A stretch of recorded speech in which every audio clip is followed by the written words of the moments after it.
It might be that we're all best served if equality of opportunity is maximized so that we all have optimal access to the greatest possible pool of talent.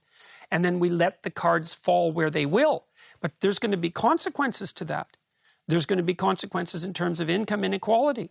And there's going to be consequences in terms of occupational choice. Now, those things are tied together.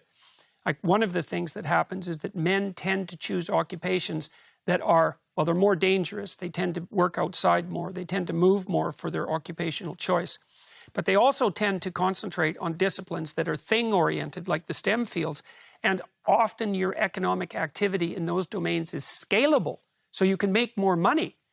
And so we don't know how to have both worlds simultaneously. And I would say, as you pointed out, that a good consequence, and as good as we can manage now, is to let people make their choice and not to push too hard on them to maximize some hypothetically desirable equality of opportunity. You know, you see in Scandinavia increasing pressure to raise boys and girls in a gender-neutral manner. Perhaps that'll address the persistent inequality of outcome. It's like, first of all, we don't know how to do that. Second, if you look at the behavior, because there have been studies of this sort, of people who claim to raise their children in a gender-neutral manner, they're just as gendered in their interactions with their children as other people, because most of that is unconscious behavior, it's habitual behavior, or maybe it's deeply rooted biological behavior. And third, it doesn't seem to me to be particularly wise to perform a large-scale social experiment on thousands and thousands of children in the pursuit of an end that might not be possible or desirable in any case. All right.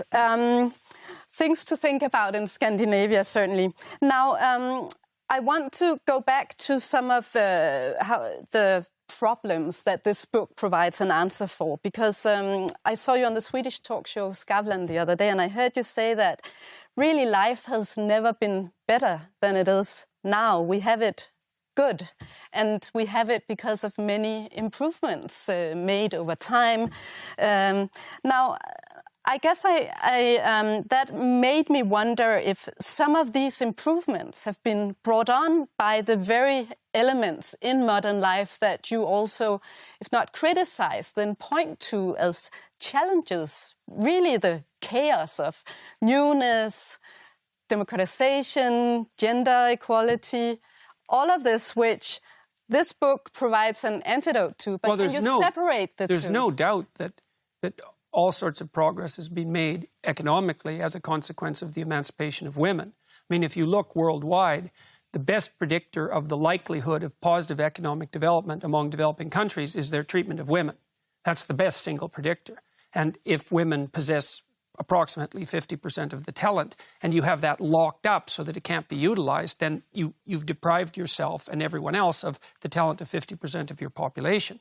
And the increasing ability for people of different types, let's say, there's many different types, to manifest their talents in a fair environment, that's obviously been of tremendous utility to everyone. And the left wing has played its role in that, and the right wing has played its role in that, and that's part of the dynamic of successful democratic politics. So I don't have a problem with any of that, and it's certainly the case that newness and creativity and fresh ideas and all of that, well, they're the primary drivers of entrepreneurial, what would you call it, entrepreneurial and creative originality. Which I guess is why I wonder why you need an antidote for it. Well, anything in excess is pathological. So too much, there's chaos, and a leaven of chaos is, well, that's what makes life exciting, right? You don't want your day to be entirely predictable. You want exactly the right amount of chaos to be introduced to it as a consequence of your voluntary choice. And so the antidote to chaos isn't order.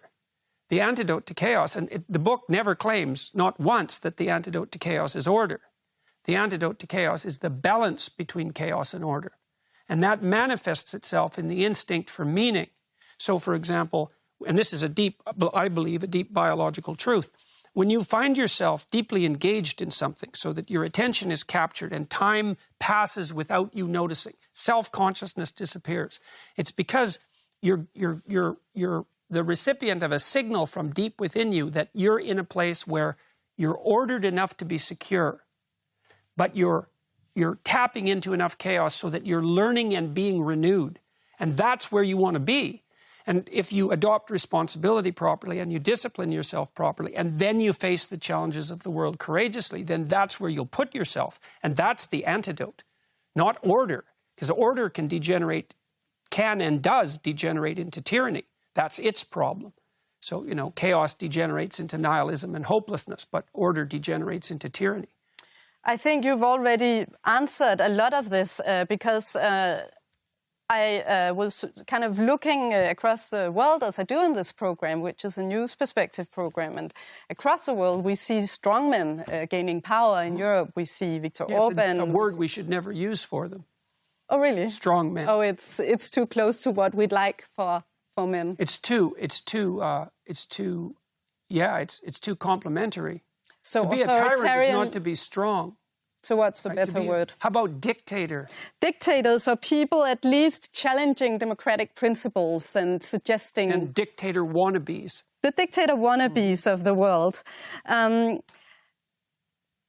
just wonder, do you see that too? I mean, might there be a new book saying what is the antidote to this perverse longing for a tyrannical order? Yes, well, I would say there is a fair bit of that in 12 Rules for Life, but there's probably even more of that in my first book, in Maps of...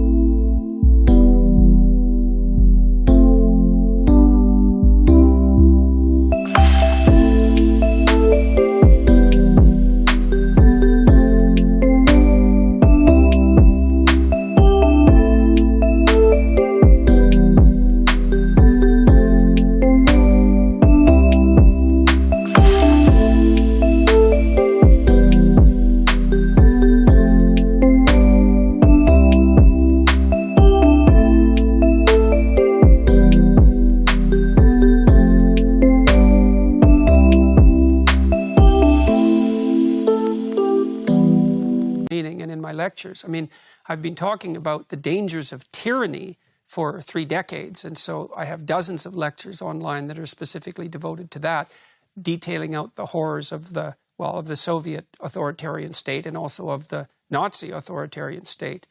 And so, as I said already, order isn't the antidote to chaos, it's the balance that's the antidote. And the dangers of order are just as prevalent as the dangers of chaos. I mean, you can become too rigid and expire that way, or you can become too dissolute and expire that way.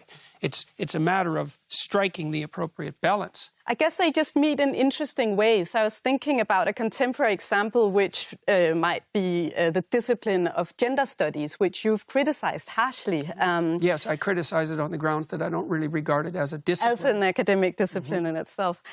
So now Hungary's leader decided to prohibit gender studies as such. Yes. So which is worse? Is it worse to have a discipline that's not really a discipline, or is it worse to have a government that interferes in what courses are allowed to be taught in university? Good. It's not good. I mean, the thing is, you don't want to open the door to political interference in the autonomy of the universities.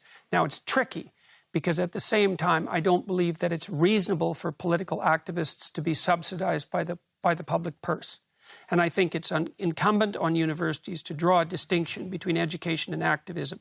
Charities have to do that in order to remain registered. But that doesn't make it right for the government. No, it's a huge danger because, well, first of all, even let's say that you lean to the right, and so you want to impose a right-wing viewpoint on the universities. Well, your society isn't going to lean to the right forever.